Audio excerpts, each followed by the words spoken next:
दिलों को मिलाया, कितने रिश्तों को जोड़ा, लेकिन सरदारी वकार इस आलम ने कितने खानदान के सिला को कबूल कर दिया, इस आलम ने कितने राब्तों को खत्म कर दिया। एक ही कमरे में बैठे माँ बहन भाई बेटी एक दूसरे से बात नहीं करते। इस आलम ने इंसान को एक कमरे में बंद होने पर मजबूर कर दिया।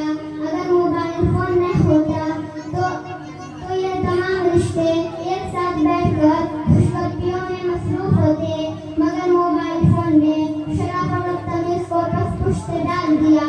यहाँ तक कि उसकी घंटियाँ खाने का और मस्जिद नबी में भी सुनाई देती है। सदरानी वकार हम आरज़ू करते हैं कि हम खाने काबा की ज़ियारत करें, मगर अफसोस हम वहाँ पहुँचने से पहले मोबाइल निकालकर सेल्फियाँ बनाते नजर आते हैं। सदरानी वकार हमारी नौजवान नस्ल जो आज जीवन मोबाइल फोन का इस्तेमाल करके बर्बाद हो रही है, अगर मोबाइल फोन न होता तो मोहम्मद के इन गुलामों के हाथों में किताबें होती। जी हाँ, वही शाहीन जियों ने सितारा पर कमंडे डाली थी, लेकिन सितारा पर कमंडे डालने के बजाय किसी और सितारों पर कमंडे डालते हुए नजर आते हैं।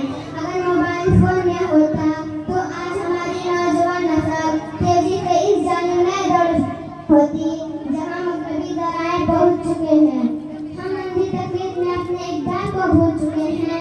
इन्हीं में से किसी को मोहम्मद बिन कासिम जैसा किरदार बनना था, किसी को खालिद बिन वलीद जैसा शम्स बनना था, किसी को उमर फारूक जैसा मुंशी बनना था, किसी को उस्मान गनी जैसा शर्म हया का पेकर बनना था, किसी को अल्लामा इक़बाल जैसा मुफक्किर और कासिम नानोतवी जैसा रहनुमा बनना था।